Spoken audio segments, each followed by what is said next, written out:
다들 엄청 기다렸던 삼성 로청 리뷰. 뭐 이렇게 기다린 건 삼성 로청이 수입 로청 대비 좋냐 나쁘냐, 차이가 있다면 그게 어느 정도일까, 또 그걸 감안하면 살만할까 수준인 거잖아. 그거에 대한 결론을 오늘 리뷰에서 그냥 딱 내드린대. 사실 삼성 로청 광고도 들어왔었는데 해외 업체급으로 내용 자유도 확보가 어려워서 안 받았대. 참고로 이거 삼성에서 개최한 가정 퀴즈 대회가 있었는데 거기서 정정당당하게 만점 받고 1등 부상으로 타온 거대. 수능이 이랬었으면. 아무튼 다들 특정 브랜드들과 맞다이로 비교를 원할 텐데 광고 제품은 계약상 직접 비교가 어렵대. 뭐 아쉬워하지는 마. 동일한 환경의 테스트로 진행하니까 비교는 없어도 충분히 보고 스스로 판단 가능하니까. 뭐 긴 말 찌끄릴 필요 있어. 테스트 중심으로 빠르게 간대. 흡입력 테스트. 개인적으로다가 중요도가 높은 편은 아니지만 우리 형님 누님들이 궁금해하는 로청 성능 1위는 역시 흡입력 아니겠어. 그래서 카페디에 설탕 100g을 골고루 뿌린 후 로봇 청소기가 흡입한 다음 1g 단위로 측정 가능한 정밀 저울로 체크하는 흡입력 테스트를 진행해봤대. 그 결과는 잔여량은 22g으로 흡입률은 78% 정도 수준을 보여줬대. 뭐 엄청 좋지도 그렇다고 나쁘지도 않은 수준? 사실 삼성의 흡입력 스펙 또한 6000파스칼로 사실 요즘 신형 로청들 수준에선 그냥 평이한 수준이대. 참고로 가성비 모델 샤오미 M30 프로가 흡입력이 7000파스칼인데 잔여량은 21g, 흡입률 79%로 삼성과 거진 비슷했대. 흡입력 스펙과 테스트 결과가 비슷한 차이로 나오는 걸 보면 테스트 환경 신뢰도가 그래도 괜찮은 수준인 것 같대. 다만 이 흡입력 테스트에선 단순 흡입 스펙보단 이 흡입 브러쉬의 형태도 큰 영향을 준대. 이 M30 프로나 삼성 로청처럼 이런 갈퀴형 브러쉬들은 이런 작은 이물질 흡입에 있어 통 실리콘 브러쉬 대비 좀 디메리트가 있는 것 같대. 다만 이 삼성의 경우 이 브러쉬를 이렇게 경사지게 만들어 가운데로 모으고 그 모은 머리카락을 이 중심부에 있는 톱날 구조로 갈아서 끼지 않게 만드는 구조를 가지고 있다고 한대. 그래서 머리카락 2g을 뿌린 후 실제로 어느 정도 효과가 있는지 하드코어 테스트를 해봤대. 그 결과는 흡입 후 뒤집어보면 역시나 이 정도로 많은 머리카락을 먹은 상태라면 엉킨데, 적은 생활 수준의 머리카락은 괜찮을지 모르겠는데 이 정도로 많은 양은 소화를 못 시켰대. M30 프로나 삼성처럼 톱날이나 칼날 등으로 없애주는 로청들 많이 나오고 있는데 내가 싹 다 테스트 해봤지만 이런 구조치고 하드코어한 상황에서 머리카락 안 엉키는 로청 못 봤대. 다 엉킨데. 다만 이런 비슷한 구조에선 그래도 에코백스 T30이 그나마 덜 엉켰대. 계속 청소를 하면서 빛 같은 구조로 빼는 형태인데 다는 아니지만 진행 상황에 맞춰 조금씩 머리카락 엉킴이 줄어드는 모습이었대. 머리카락이 한 올도 안 엉키길 바란다면 현 시점에선 나르왈밖에 답이 없대. 물론 이런 구조들은 통브러쉬 대비 하드코어한 가루 흡입은 구조상 떨어진다는 디메리트가 있다는 사실은 인지하재. 가전은 등가 교환이니까.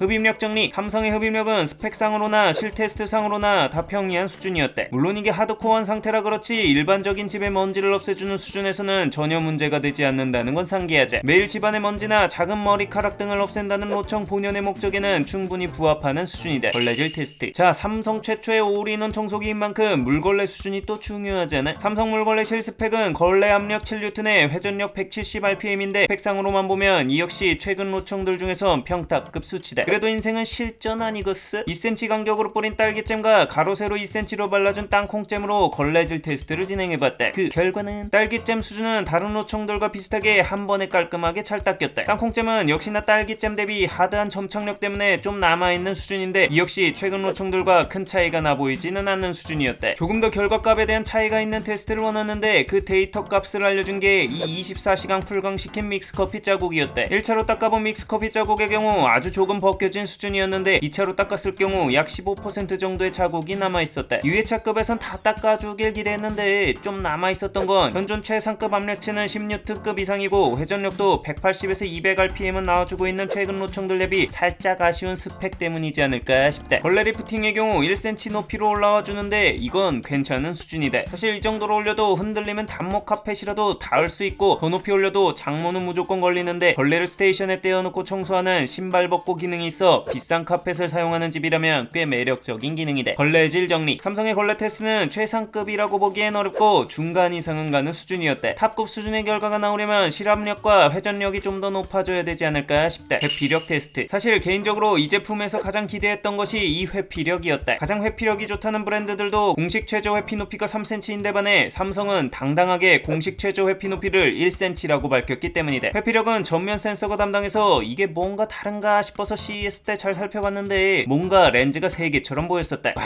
그럼 그렇지. 카메라 렌즈를 최대 2개 박는 타 업체들 대비 3개나 때려박더니 역시 갓성 킹성이야 했는데 이거 양쪽 2개는 카메라 렌즈가 아닌 스테이션 복귀 감지 센서라고 한대. 페이크 보수. 전면 센서는 가운데 카메라 센서 하나와 좌우 우측 적외선 센서의 복합 감지를 통해 이루어진다고 하는데 뭐 길게 찌그릴 필요 없이 테스트로 검증해보면 되는 거 아니겠어? 우선 가장 베이직한 똥 레플리카를 놓고 한 테스트에선 너무나 가볍게 인식하고 회피해주셨대. 사실 실생활에서 가장 큰 엉킴을 일으키는 건 전선인 만큼 이 선류 테스트도 빡세게 진행해봤는데 큰 전원선이나 얇은 핸드폰 케이블 모두 원활하게 피하는 모습을 보여줬대. 높이가 2cm같이 안되는 애기 양말 또한 정확하게 인지하고 피했대. 내가 궁금했던 건 삼성에서 말한 대로 진짜 1cm까지 인식이 되나였대. 그래서 가로 3cm, 세로 7cm 레고로 높이를 낮춰가며 테스트해봤대. 높이 2cm 레고는 너무나 쉽게 회피했대. 이거 쉬워 보이는데 이런 부피가 작은 레고 못 피하는 브랜드들이 사실 대부분이대. 1.4cm로 낮춘 레고도 가뿐하게 회피했대. 오, 잘하는데? 자, 이제 1cm로 낮춘 레고는 과연 피할까? 오, 장애물로 인식하고 회피했대. 다만 높이가 높이인 만큼 인식이 완벽하진 않았고 살짝 스치면서 회전솔로 건드리는 모습 정도는 있었는데 이 정도면 정말 회피력은 탑급 수준이라고 봐도 무방할 것 같대. 다만 선이 얇은 빵끈으로 한 테스트에서는 회피는 했으나 회피 반경이 짧아 회전솔로 건드려서 이동 중 호로록 해버렸대. 카메라뿐 아니라 적외선 센서를 통한 복합 인식이라는 부분에 대한 검증을 위해 반짝이는 스테인리스 재질의 빨래 건조대로 테스트해봤대. 이런 반짝이는 재질은 카메라만으로는 인식이 어렵거든. 근데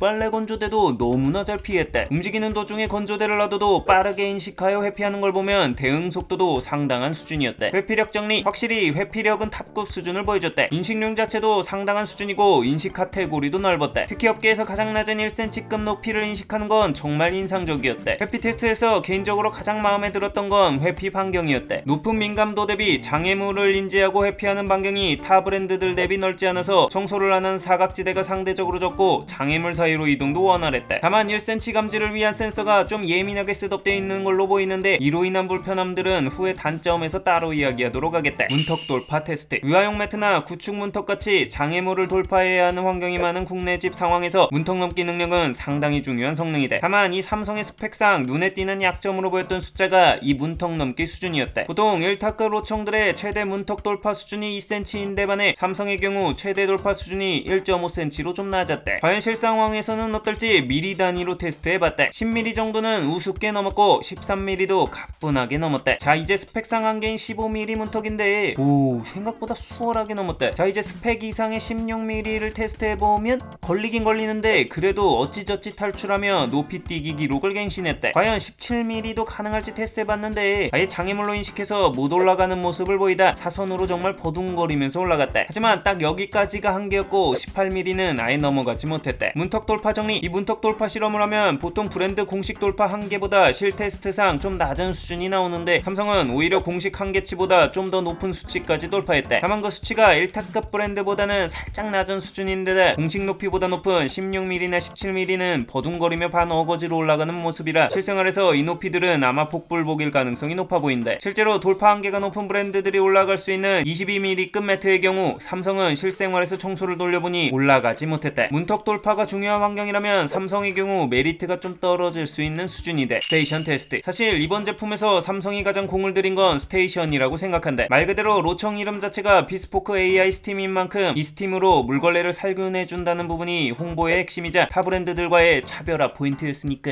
거기에 온수 온도도 55도로 높은 편이라 개인적으로 이 부분이 상당히 궁금했대. 그래서 온수 세척과 스팀 살균 온도를 측정해봤대. 그랬더니 온수 세척 구간 로청을 꺼내 물걸레를 간접 측정했음에도 온도가 55도에서 60도 사이로 나왔대. 보통 로청 회사에서 데우는 물 온도 자체를 말하는 건지 이런 간접 측정치는 공식 온도 대비 좀 낮게 나오는 게 정배인데 삼성은 오히려 공식 온도보다 살짝 높았대. 이게 판매 페이지에도 고온 세척 온도는 세척판 내부 측정 기준이라고 기재되어 있는데 아예 공식 측정치 자체도 간접 측정치를 사용한 것으로 보인대. 국내 업체들이 이런 수치는 좀 보수적인 편이대. 스팀 시에는 걸레판 온도가 더 올라가는데 60도를 넘어간대. 스팀을 떠나서 온수 세척 온도 자체도 실측정치 기준 업계에서 가장 높은 수준이대. 자, 그럼 이 온도가 실제로 세척 결과에도 큰 영향을 줄지 테스트해봤대. 약 20mm의 간장을 걸레에 골고루 뿌린 후 세척 후 잔량 수준을 체크해봤대. 그 결과는 일단 걸레에 간장 자국이 조금 남아있는 모습이대. 보통 1타급들의 경우 이 세척 실험에서 간장 자국이 없어지는 것 대비해선 이 부분은 살짝 기대치에 못 미치는 수준이다. 이거 걸레를 짜서 탁도도 같이 테스트를 해야 되는데 이 삼성이 탈수를 엄청 꼼꼼히 잘하는 데다 뜨거운 스팀까지 쏘여서 갓세척한 후에 짜보면 물기가 이렇게 안 나온대. 아니 현직 짤순이세요? 그래서 물을 좀 다시 묻혀서 짜보면 탁도 자체는 양호한 수준이었대. 스테이션 높이는 약 55cm로 최근 나오는 로청 스테이션들 중 꽤 높은 편에 속한대. 이렇게 높으면 5배수 수것이 압력이 높아져서 고장에 취약해지는데, 개인적인 생각이지만 아마 올해 삼성 서비스 센터 분들 고생 좀 하시지 않을까 싶다. 스테이션 정리, 현 최고 수준의 온수 온도로 닦아주는 부분과 고온의 스팀으로 살균을 해주는 부분은 상당히 인상적이었고, 삼성만의 독보적인 기술로서 차별화 포인트로 인정할 만한 부분이라고 본대. 개인적으로 가장 만족스러웠던 건 스팀도 스팀이지만 독보적으로 빠른 건조다. 타 청소기들 대비 탈수 시간이 압도적으로 긴데다 뜨거운 스팀으로 조지는 부분도 빠른 건조에 일조한다고 본대. 진심 그냥 세탁이 끝나면 거진다 말라 있을 정도니 말 다 했지. 원래 실내에서 가장 중요한 게 건조 시간인데, 이 부분에 있어선 이번 삼성 모델이 가장 압도적인 장점을 가지고 있지 않나 싶다. 다만 걸레 세척 테스트 결과만 봤을 땐 탑급이라고 보긴 어렵고 중상위권 정도의 결과였다. 걸레나 걸레판의 형태나 기타 요소들이 작용하지 않았나 싶다. 그리고 무엇보다 시간이 너무 오래 걸린대. 수독 시 세척에만 3분 20초, 스팀 살균에 2분, 그리고 탈수에 3분 40초 이상이 걸려서 세척 시간만 8분이 걸리는데 진짜 한 세월이다. 자, 여기까지가 테스트를 통한 결과값이었고, 장기간 사용에 따른 장단점을 따로 정리하자면 다음과 같다. 먼저 삼성의 장점이다. 삼성 AI 스팀의 차별화된 장점은 크게 세 가지였다. 첫 번째로 회피력이다. 현 1cm 높이 수준의 미세한 장애물까지 인식하는 수준은 업계 탑 수준이라고 봐야 할 것 같다. 특히 이 예민한 회피력 덕분에 가장 마음에 들었던 건 바닥에 바짝 붙어있는 전선류에 대한 회피가 정말 좋았다는 거다. 이런 전선 먹고 멈추는 게 가장 청소 오류 빈도가 높은 건인데, 이건 진심 1타급이었다. 거기에 회피 반경도 너무 넓지 않아서 청소 사각도 적다는 게 마음에 들었다. 두 번째로 고온 스팀이다. 일단 온수 세척 온도 자체도 굉장히 높은데 거기에 스팀을 통해 걸레를 쪄주니 관리 차원에서 확실히 안심이 되는 요소다. 짤순위급으로 탈수도 잘해서 진심 건조가 미친듯이 빠르다. 걸레 신내가 세균 증식으로 인해 발생하는 만큼 이 신내에 있어 현 가장 높은 수준으로 대응하는 제품이라는 생각이 돼. 다만 방어를 잘한다는 거지 신내에서 완벽할 수 없다는 사실은 인지하자. 세 번째로 AS다. 사실 모든 이들이 삼성과 LG의 제대로 된 노청을 기다려온 건 두 회사의 압도적인 서비스 수준과 AS망 때문일 거다. 설치까지 알아서 해주시니 어르신분들께는 특히 유용하다. 여러 차례 이야기한 부분이지만 로청은 무선 청소기와 더불어 고장에 취약한 가전 독보적 1위다. 압도적 AS라는 점은 어떤 장점보다도 강력하다. 다음은 삼성의 단점이다. 삼성 이번 제품의 단점들을 종합해서 이야기하자면 피지컬 자체는 좋은데 경험치가 부족해서 오는 단점들이라고 보여진다. 명문대 출신 A급 신입사원이라도 신입사원은 신입사원, 경험치 부족으로 오는 업무 처리 능력에 한계가 있을 수밖에 없잖아. 이 제품도 마찬가지인데 삼성의 올인원 첫 번째 세대라서 나오는 우당탕탕들이 느껴진다. 첫 번째로 회피 관련 지나치게 예민함으로 오는 디메리트들이 다수 있대. 특히 가장 불편했던 건 카펫 관련 인식이다. 카펫을 장애물로 인식해서 회피하는 경우가 많았대. 앱 설명을 보면 목 길이를 분석해서 너무 길면 회피 후 나중에 따로 청소한다는데, 그냥 장애물로 인식해서 회피하고 나중에 청소를 안 하는 경우도 허다했대. 카펫 위에서의 기동도 좀 불안했는데 뭘 인식한 건지 아무것도 없는데 동그랗게 회피 기동을 하는 경우가 있었대. 나 같은 경우 맨 처음 설치한 위치가 카펫 바로 앞쪽이었는데 이 카펫을 잘못 인지한 건지 이 카펫 위에서 계속 무한 뺑뺑이를 도는 현상 때문에 탈출을 못해서 결국 카펫을 치웠어야 했대. 진심 카펫 코자다. 장애물을 만났을 때나 모서리를 돌 때 뒤로 뒷걸음질 치는 백워킹 빈도도 꽤 있는 편이다. 무엇보다 가끔 장애물 만났을 때 멈춰서 장애물을 피할게요 라고 말하는데, 그냥 그것 말할 시간에 빨리 피하기나 하지란 생각 시게 든대. 두 번째로 좀 아쉬운 동선 알고리즘이다. 동선 알고리즘이 일환급 브랜드들과 비교했을 때 최적화 수준은 조금 못 미치는 느낌이었다. 단적인 예시로 커피 자국 제거와 설탕 제거 테스트에서 그 차이를 느낄 수 있었다. 로청의 경우 흡입구가 넓지 않아 그냥 지그재그로 움직이면 흡입에 사각이 생긴다. 이 사각을 메꾸기 위해 동선 자체를 좀 더 촘촘히 가져가는 알고리즘이 필요한데, 이게 좀 부족한지 설탕 흡입 테스트에서도 사각지대에 흡수가 좀 덜 된 설탕 면적이 존재했다. 걸레도 마찬가지로 양쪽에 돌아가는 걸레 가운데가 잘 안 닦이는 사각 틈이라 이 사각을 보완해주는 중첩 동선이 필요한데, 삼성의 경우 이게 좀 부족한지 2회차 때 이 사각 부분에 커피 자국이 좀 남아있었다. 흡입이던 물걸레던 좀 더 동선 알고리즘이 촘촘했다면 충분히 더 좋은 결과가 나올 수 있었을 것 같은데 좀 아쉽다. 실상에서도 사용하다 보면 아직 좀 잡동선이 있는 편이다. 동선이 두 가지 타입이 있는데 각 타입에 따라 알고리즘 수준이 좀 달라지는 느낌도 받았다. 세 번째로 구석 청소가 약하다. 요즘 나오는 청소기들은 구석을 쓸어준다거나 닦아주는 메커니즘을 탑재하고 있는 게 트렌드인데 이런 게 전혀 없다는 부분은 좀 아쉬운 부분이다. 네 번째로 돌파가 아쉽다. 공식 돌파 높이가 1.5cm로 실테스트상에선 좀 더 높은 돌파 능력을 보여줬지만 층간소음 방지용 매트들이 있을 경우 2cm가 넘는다면 사실상 돌파가 어렵다고 봐야 한다. 다섯 번째로 자잘한 오류다. 물걸레 세척 시 우수통에 공간이 남아있음에도 가득 차서 세척할 수 없다는 알람이 계속 떠서 좀 빡치게 한다. 먼지통에 먼지 안 찼는데도 꽉 찼다고 알람 뜨는 오류 등 버라이어티한 인식 오류 맛집인데 이건 좀 빨리 고치자잉. 가격 이야기를 안 할 수가 없는데 이 가격이 장단점으로 딱 나뉘기가 애매하게 설정됐다. 출시가가 179만원으로 책정됐는데 이에 대해 두 가지 생각이 들었다. 일단 절대값 자체는 높은 게 사실이대. 다만 천상계 에이스가 가능한 삼성과 LG급에서 나온 가격치고는 생각보다 비싸지 않았대. 대기업 제품들이 보통 프리미엄이 붙는 경향이 있어 200은 넘을 거라 생각했는데 그 정도는 아니었대. 그렇다고 비슷한 가격의 일환값들과 비교한다면 성능은 다소 좀 밀린다는 생각인지라 기준을 어디에 두느냐에 따라 가격 체감이 좀 달라질 것 같다는 생각이다. 설명: 한 달간 사용해본 삼성 로봇 청소기를 심플하게 결론 내리자면 쓸만한 제품이지만 탑급으로 가기 위해선 경험치가 아직은 조금 더 필요해 보인다 이대. 결국 내지컬 이슈인지라 이건 추후 업데이트나 차기작에서 보완될 수 있는 부분이라고 본다. 삼성만의 독보적인 에이스가 필요한 뉴비나 부모님 세대 선물용, 선이 많은 집, 벌레 신내에 예민한 사람이라면 맞는 제품이다. 삼성의 올인원 첫 번째 제품이고 1세대인 만큼 개인적으로는 비판보다 응원하고 싶은 마음이다. 국내에도 멋진 로청이 나오려면 시행착오도 필요하다고 보는데 이런 경험치를 바탕으로 향후에도 멋진 시도를 해줬으면 좋겠다. 이용했다면 구독과 알람 설정 시게 부탁하며 궁금한 제품이 있다면 댓글로 알려달라.